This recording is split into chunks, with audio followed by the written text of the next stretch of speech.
What's up mga idol, dito tayo ngayon sa taniman ng mga palay dito sa bundok. Ayan, oh. Yan. Yan na ayan, sanang yung palaya na yan mga idol, di na taniman yan. Ayun, oh, nakita nyo.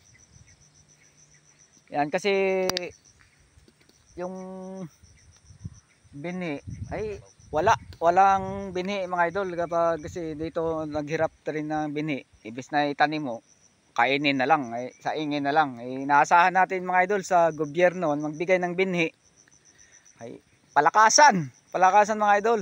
Kung malakas ka sa gobyerno, bigyan ka binhi, basta ka abono. Ito tanungin natin yung nagtatanim dito. Ito kasi silang sasaka dito ay mga idol, anong masasabi mo sa palaya na yan na Ayan. Oo. Pabayaan na lang lagyan ng kalabaw. Oy, bakit sayang naman palay na maani ng kalabaw at ibinta yung kalabaw, bili ng bigas. Bigas na lang para wala nang hirap kasi walang hirap. May ka naman ng binhi. Bigyan ka na lang ng binhi. Bili ka pa ng pataba. Di ba sabi libre daw yung isprehan mo pa. Libre daw yung binhi saka libre sa iba. Pag malakas siguro tapos yung abono libre. Libre. Bigyan ka lang ng konti. Biruin mo, sa hektarya magkano yung binibigay sa hektarya na taniman? Isang sako. Ilang kilo? Ilang kilos? 11 kilos. 1 hektar tapos 15 kilos mga idol yung ibibigay. 1 hektar yung palayan mo.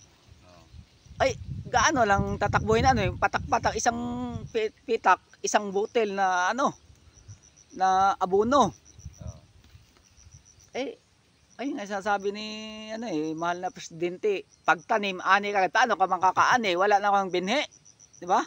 Tingnan mo mga idol yung palaya yan. Paano ka magtanim? Wala ka nang tinanim. Lawak yan Yan, lawak yan. Kabilang pa. Malawak yan. Kalahating hektar. Paano bababa yung bigas natin yan mga idol wala namang tanim yung palayan. Asa na lang tayo sa mga ibang bansa na import ng bigas. Kung maganda sana yung ng gobyerno, magbigay ng binhi tapos abono. Tataniman sana ito mga idol, Tingnan mo. Yan. Ang lawak nito mga idol hanggang doon. Siguro maani siguro to sa tingin ko. Palagay natin mga sako. Mga 200 sako, ganun. Kasi lawak na ito Andun. Ngayon tingnan mo yung naging pastulan na lang ng kalabaw. Yan, ito. Yan, dahil rin sa kasi mga idol dati, masipag yung tao magtanim-tanim. Mga 90s, 80s pa ba yun? Tulong-tulong.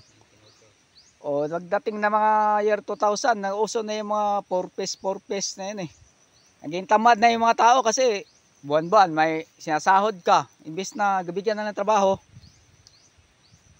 ay hindi na trabaho, bigyan na lang ng pera. Bakit ka ba magtanim? May pera ka naman buwan-buwan. Ay di ka na magtrabaho. Tingnan mo yung palayan. Kahit magtanim nga, tanim ka, ani mo. Wala nang tutulong, tanim mo, ani. Tamad na nga magtanim yung mga tao. Mga tamad na kasi, ani mo pa yung magtanim ka pa, mayroon ka namang kinikita, buwan-buwan. Yung mga kabataan, hindi na marunong magtanim. Hindi na. Paano kapag asa na lang sa pera? Paano kung walang halaga yung pera? Wala ka rin. Pag walang halaga, wala ka rin. Ganun talaga, maghintay na lang na Kahit nga siguro yung mga kabataan yun, hindi na marunong magtanim ng saging o kaya kamuting kahoy. Taniman na lang natin ng Buti kung sana masamang dahon. Buti sana kung yung pera itanim mo, dadami. Taniman na lang natin ng dahon. Dahon. Buti yung dahon tumutubo. Mahal pa bilhin. Dahon na yan. Dahon gamot ba? Panggamot. Dito lang mga idol sa sunod na maghanap pa tayo ng mga taniman dito. Hindi pa na taniman dahil walang suporta Suporta ba? Eh alam mo naman yung mga magsasaka, tanim, asa lang, magtanim, pag may bunga, benta, magkaroon ng pera. Buti sana kung may alalay na gobyerno na ano, na bigay ng tulong sa magsasaka, ay pwede. Eh saan ka maghanap dito sa bundok? Paano ka magkaroon ng pera dito kung makyay ka ng nyug niya, no? Ayan. Makyay ka na sa punong nyug, buti kung may 5 piso ka makuha.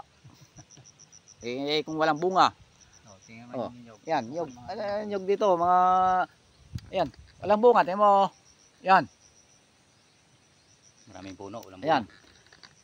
Ang daming puno ng nyug, walang bunga kasi dati, alam ko dati mayroong binibigay yung gobyernong abono sa mga niyog. Eh wala nang binigay. Eh imbis na alagaan yung nyog, paano na lang, itruso na lang benta. Palagari, yan, eh, para kumita, para may makain. Eh kung hindi mo benta yung nyog, wala mang pera eh. Putulin na ng puno Oh, putulin na lang. para makapira. Eh hanggang dito na lang mga idol yung video natin na maghanap-hanap pa tayo ng ano, yung mga bagay-bagay na hindi na nagawa dahil sa kulang sa suporta ng gobyerno. Eh yun na lang. Eh maghanap pa tayo.